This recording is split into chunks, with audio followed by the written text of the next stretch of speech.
and welcome to the Snitchuation room, where you snitch anonymously on your friends, co-workers, boyfriends, spouses, whoever it may be, and tell us weird situations that you want our unlicensed advice about. I'm Rachel. And I'm Brandon. And this is Doug. And today we're going to focus on relationships of all kinds. We have some polyamory, we have crushes on bulls, we have all kinds of things for you. So strap in or strap on, whatever you want. Oh my God. And let's get started. All right, Snitchuation 1. The Snitchuation. Here we go. I have had a crush on two of my friends for a couple of months now. The two friends are in a long-term relationship and live together. I dated one of the partners in high school and had a crush on the other one. We all recently became very close again after some conflicts we went through in high school and college. So they all went to high school together. I don't know if they all went. I think they said that, but they had connection in college, maybe all of them. Okay. It's reignited some interesting feelings, and I can't determine if they're being reciprocated or if I'm delusional. We hang out a lot, and there's definitely some chemistry between us, but is it residual chemistry from our old relationship that was charged with a lot of sexual energy? Is this just their personality and I'm making this up? Or am I picking up on interest in a thruple threesome situation? Recently, I've started thinking I'm delusional because they recently told me that their friend that I met on Halloween has a crush on me and have seemed to be pushing us to explore that. I like this girl a lot. She's very funny, cute, and kind. It's a very confusing place for me to be in when I basically have a crush on the whole entire friend group at this point. I dated the male partner in the couple. So this is the extra information that we asked for. I have dated the male partner in the couple in sophomore and junior year of high school. That was 2017, 2018. Knew and had a crush on the female partner senior year of high school, 18 and 19. We didn't talk at all from 2019 to 2023. Reconciled in 2023 and started hanging out every now and again. And then that shifted just consistently hanging out every week for the past 2 or so months. But she likes the other girl that they're like pushing her towards? Yes, absolutely. So here is our unlicensed analysis. What's your initial? I mean, it really, you've really got to narrow it down here. You've got to decide. You've got so many options here. And I don't know. That's another thing. I'm unfamiliar with these poly relationships. Territory. And so I don't know what can be some faux pas that you can run into. But I would say if you really have an interest in the new girl, that seems like your easiest route. Maybe not the best route, but definitely the easiest route. Keep pursuing that, see where that goes, because this couple's going nowhere. And they seem to be open to things. So if you're interested in this new person, it seems the cleanest to just pursue the new person and devote your sexual energy in that direction. I don't know. I kind of disagree. Okay, hit me. Ask not have. Ask not.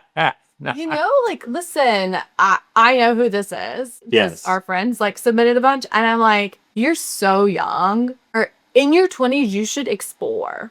You're not always going to have that time. I am like, if you have a crush on this couple and you know that they could be open to it, and you feel close to at least one of them enough to be like, hey, I'm going to ask this. If it's a no, I don't want it to change anything and it's no big deal. But would you be interested in this? And if not, that's fine. See what they say. Yeah, I don't think that, with that couple, it seems like you're close enough, even given all of the backstory, that you could propose hey, this is, and you're not wanting a relationship necessarily with these people. Or you did mention a throuple, but if you're more interested in just, trying some stuff, it seems like they would be open to that, whether or not this other person is, That's my point. I'm like, because it sounds like she's interested in the other girl, but she's feeling a little weird, like she's being pushed into it by these people. And so I would ask the couple,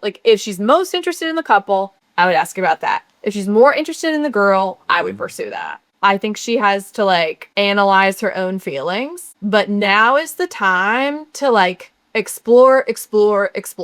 Have fun, take chances, get your heart broken, do weird stuff. You're living in New York City. Like, just be weird and crazy. You know what I mean? Like, why would you not? Yeah, this is a little difference in our personalities, I think. Absolutely. I feel like I'm going for the sure thing and the thing that is the safest. I'm not, hey, you're giving me the advice. Hey, I'm listening. I'm taking it in. I'm like, when you're young and you have, I mean, it sounds to me like there's a lot of opportunity at her fingertips. And I'm like, why would you not taste and see? Well, I will say, like, just from my perspective, and I guess, like, you're kind of awakening some of my thoughts on this now, is that we talk about this a lot in our marriage, is that if I could go back in time, I would have probably been a little crazier. We were deeply enmeshed in a lot of religiosity at the time and things that kind of kept us from exploring. Yeah. I was a teenage bride. Yeah. Well, you were not a teenage bride. My God. I was basically, I was forced into marriage before my You were forced into marriage. Oh, the story is really shifting now. But we were both married before our frontal lobes were developed. That is correct. Which should be illegal. Yes, I agree with that. Now, but like I said, we both wish that we had like taken time to like explore and be wild in our 20s. We were like weird 50-year-olds. And that's the whole thing. We weren't encouraged to do that at all. So sometimes now in my advice to friends who are in their early 20s is, live a little. It's okay to live a little. Yes. Yeah.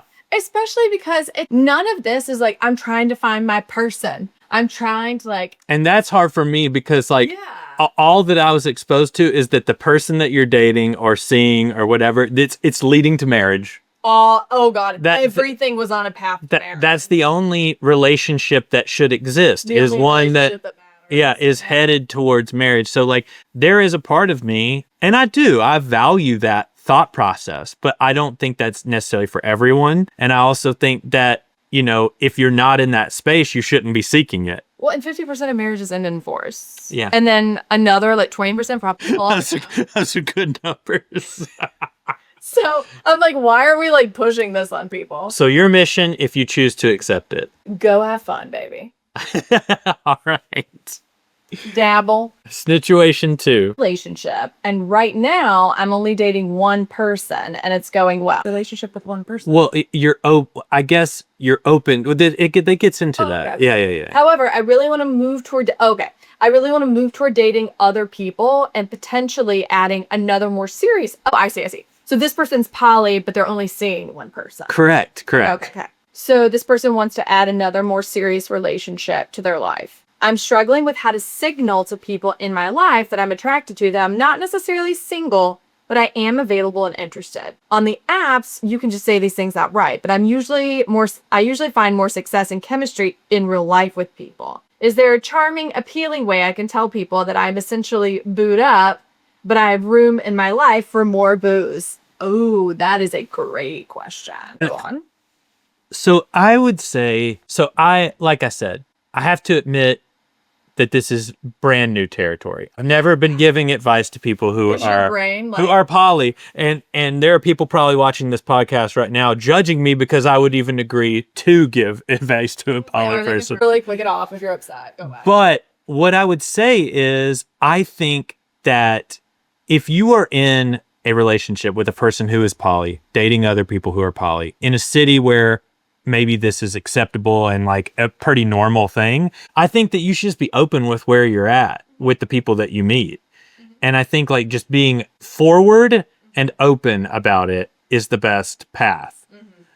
And I think as you're dating, I mean, if you're just dating people, like maybe go out on a couple of dates and then like as things are turning a little more serious, then you can be like, hey, I just want to be open with where I'm at. I'm actually poly. I have another relationship. I think that's pretty normal for that community.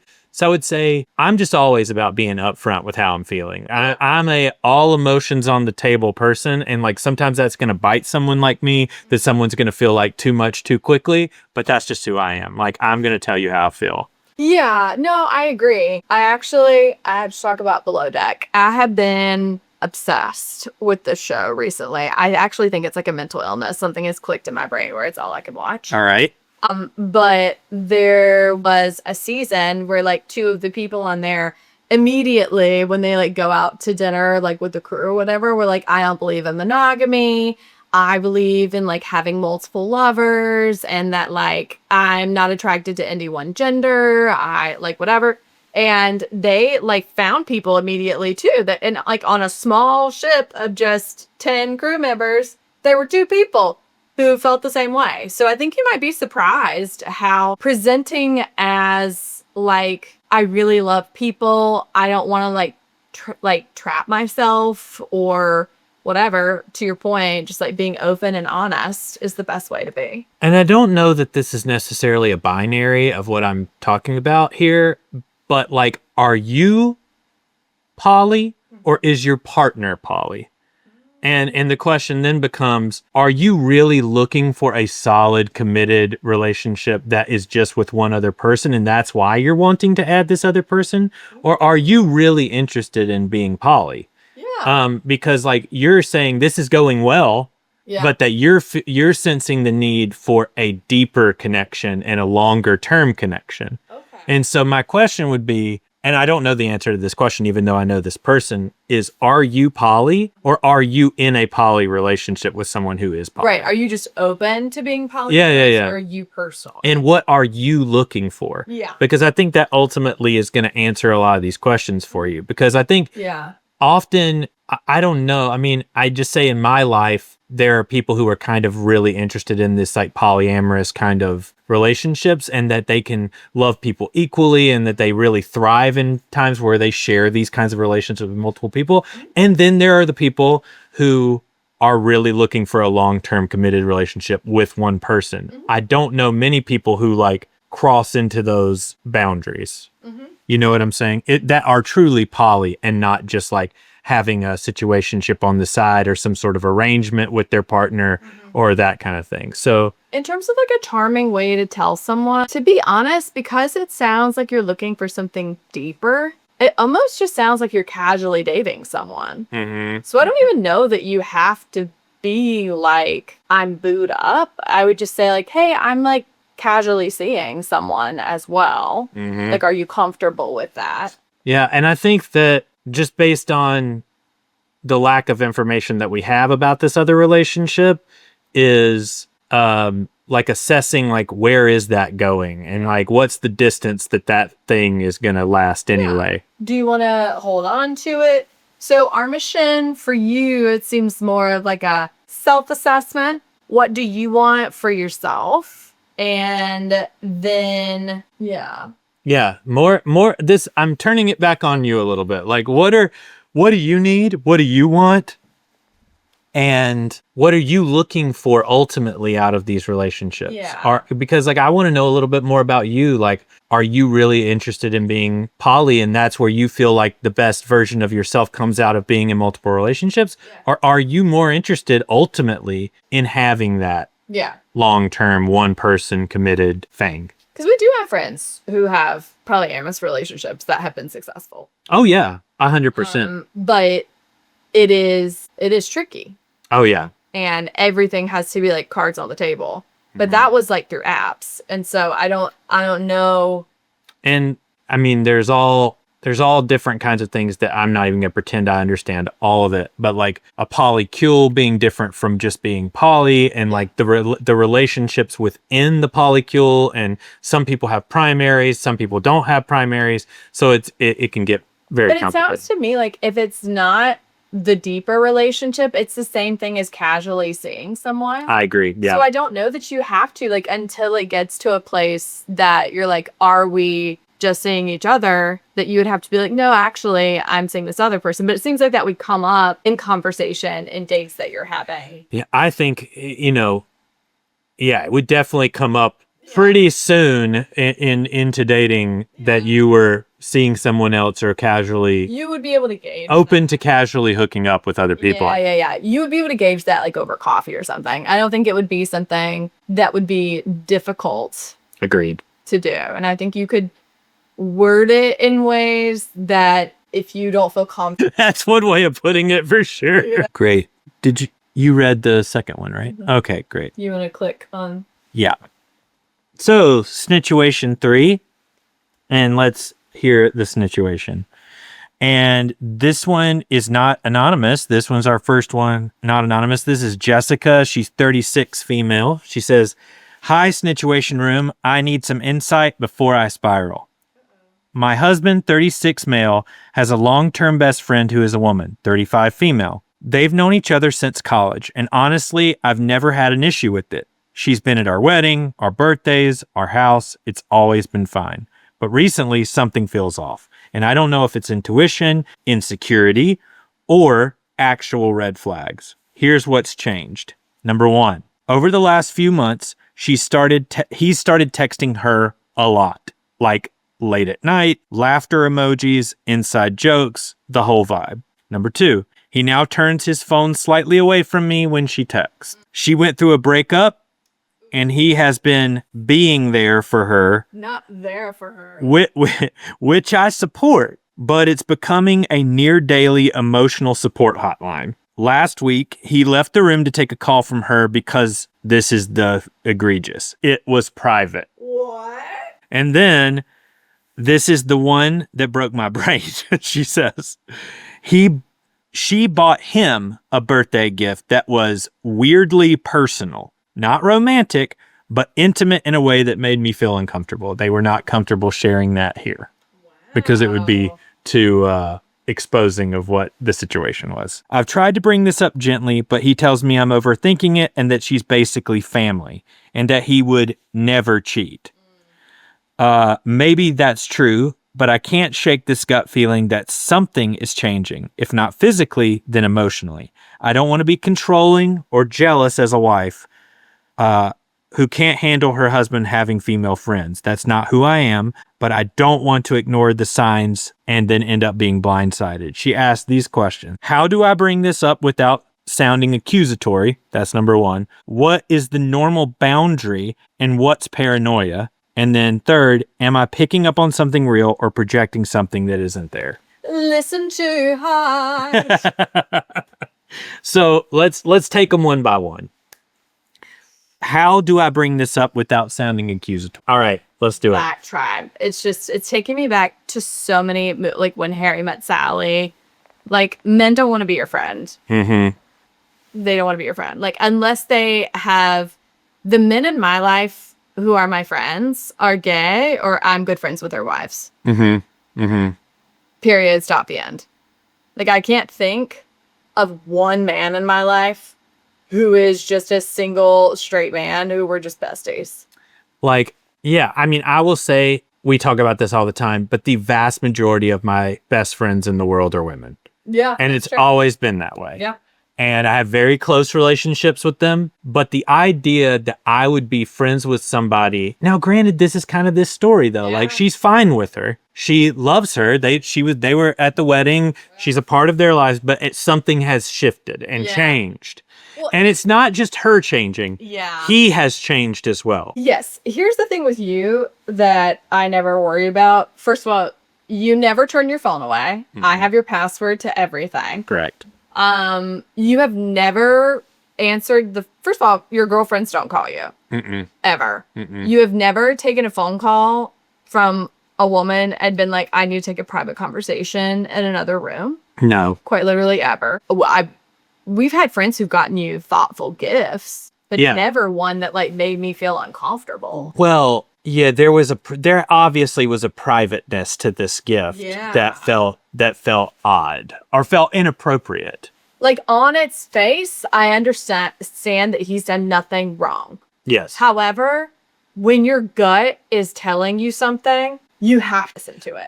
I don't know that I agree with he's done nothing wrong, because I think we have to go back to the text here, which is, it says that he has told his wife, you can't know about this because it's private.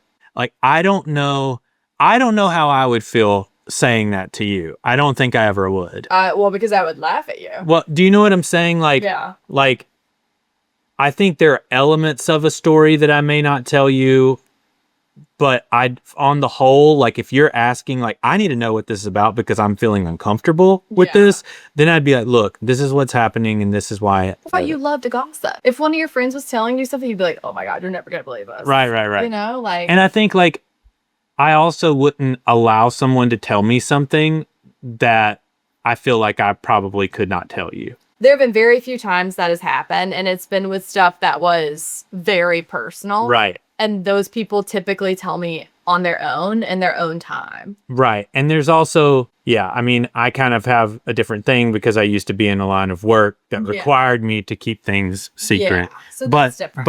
But as a friendship, I just think you've never had, and also I'm thinking of like all these women, like, I don't know, you've just never had a single girlfriend who made me feel uncomfortable. Well, and I wouldn't. That's the thing. Yeah. And so I think, I think your inclination on your first question is right. How do you bring this up? Because he needs to know that you're feeling this way if he doesn't already. I have a hard time believing that he doesn't know you feel this way. But if he doesn't and doesn't have the full picture of how you're feeling, you've got to find a way to tell him. And you're asking how to do that without sounding accusatory. I think don't put it on him, kind of put it on her. Like, I feel like this is how this is making me feel. Yeah, it's making me feel like something shifted in her. I'm not saying that you're doing anything wrong, other than I'm starting to get weirded out by the fact that you're turning your phone away and saying that stuff between you and her is private. Yeah. That is making me uncomfortable. I don't think you can not sound accusatory because you want to know, like, where is this coming from? I would put it on her and you and just be like, listen, I know she is going through a hard time. She's going through a breakup. I don't like that in this breakup, she's leaning so heavily on you and that it's becoming private. It's making me feel really uncomfortable. I don't feel like she and I should be sharing you in this way. Yes. Yes. And I think that she needs to get a little distance from you and gauge his reaction to that. And I will say, you're going to have to give him a little time here. Yeah, and I want to look at it from his perspective. I don't want to just be the typical jumping on the man that we typically do. Okay. But I want to give him a chance because I feel like he is going to be offended by this. Yeah. I would be offended even if I had done nothing wrong. And because I would want you'd be offended, especially if you did nothing wrong. Yeah, but because I would want my wife to feel secure. And if I felt like I haven't done anything that should make her feel insecure, I'm going to react poorly. And also, if he's doing something bad, he's going to react poorly and try to put this on you. Yeah. And so I think his reaction may be the same no matter what, at least initially. And I think you need to say, I think a way to not sound accusatory is to say, look, I'm not being accusatory. I'm telling you how your actions and her actions have made me feel. And I'm asking you, before we talk about it, to think about what I've told you. Yeah, like, you don't have to give me an immediate feedback. Well, you can also just say, like, I'm not telling you you're doing anything wrong. I'm telling you how it's making me feel. Yes, what you have done is making me feel. I'm not blaming you. I'm not saying that you have technically done anything wrong. I'm saying that I feel unsettled. And I would like for things to change. So what is a normal boundary and what's paranoia here? She's not being paranoid. I'll be honest. If I felt like that, I'd be going. Yeah. I wouldn't normally, but I would in that situation. And I would be looking at emails, texts, trying to get a beat on, like, are they hiding something from me? I would look at how often she's calling, how long they're talking for. I mean, they're talking late at night. Yeah, that's weird. Yeah, late at night is a thing. Yeah, and that's not paranoia. That's odd. I mean, it's like, I get, like, when people are going through a breakup, it is really hard. But, like, that's when you talk to your girlfriends. And also, how is your relationship? Right. Like, what we don't have in here is how, in general, you're feeling about your connection. And so I would say that needs some examination on your end before you even bring this up. And then I would also say, at the very least, none of this is paranoia. Yeah. And the boundary setting should be boundaries that you set together. Yeah. And you're feeling uncomfortable, so we've passed a boundary. Whether it was spoken about or not, you've already crossed a boundary because it's making you feel this way, which you should never feel that way with your partner. And I don't think there's, like, a lot of people will be like, I don't think that you should have a single girlfriend or bullet. No. Black and white. I think that there are certain people that are going to make you feel uncomfortable and people that won't. And so I think, like you said, you're going to have to set boundaries, like, in situations as they come. Well, I would also argue that there is probably something we don't know that is driving more of your paranoia. It's not just that everything else in your relationship is fine and now he's talking to her more and now you're bothered. Like, I feel like you're feeling a missed connection that you're seeing play out with her. Like, if you were getting what you needed from this relationship and he was caring for your needs and like listening to you and being there for you, that you wouldn't feel as threatened or bothered by the fact that he's being there for her. Because even if there's no like sexual chemistry, the emotional connection there is bizarre.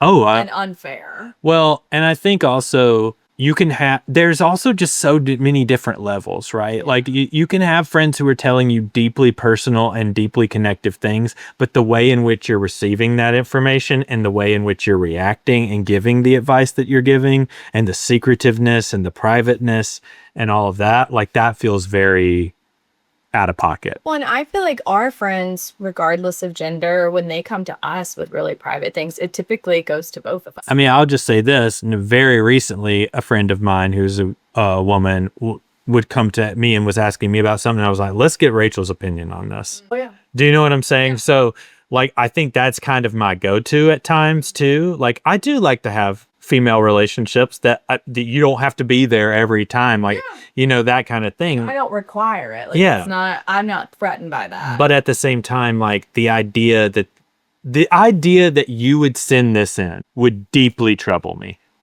This isn't from you. No. And you don't have any girlfriends who are not also friends with me. Yeah. And I feel like they all respect me enough and love me that I don't worry about that. So like, and we also went to college together.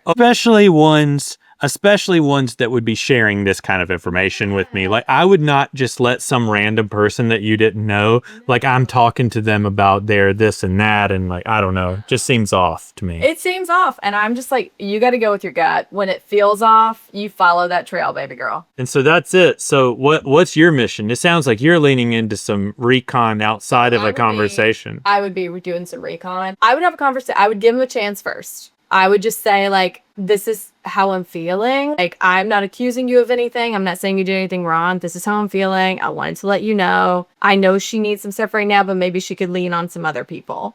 Gauge his reaction, give him a minute, and then on the side, see what you can find. I mean, if he's not basically coming forward with, look, there's nothing going on. We're talking about her boyfriend. We're talking about her whatever. Like, if he's not coming forward with that kind of, after you've expressed how this is hurting you, run, don't walk. Then you just be like, okay, well, you know, I'll think about that. Meanwhile, you're digging. Yeah. I don't know. I feel bad. I just want to tell everyone to leave their husbands half the time. Oh my God. I'm like, do you want to know peace? Yeah. Well, I think the biggest thing I want people to think about, because this is something I've learned over the last couple of years in therapy and different things, is that focus on what you want, what you need, what's happening for you in this. Like, this is less about him and her. This is more about, where are you feeling missed out? Like, where are you feeling like he's not caring for you? Where you feel like she's like overstepping you in a weird way? Like, you could talk to her. She's your friend. Yeah, that's true. You can go to her and be like, look, I'm uncomfortable with this. And then I would literally say, I mean, wow, that's the mind effer right there. Because go to her and say, look, I'm just going to bring this up. But then she's going to go straight to him. Well, if she does, then you can be like, well, look what happened. I told her not to tell you that I was handling this woman to woman. That's going to be a terrible idea. I would go to him and I would go to her. Yeah, I think, or sit them both down.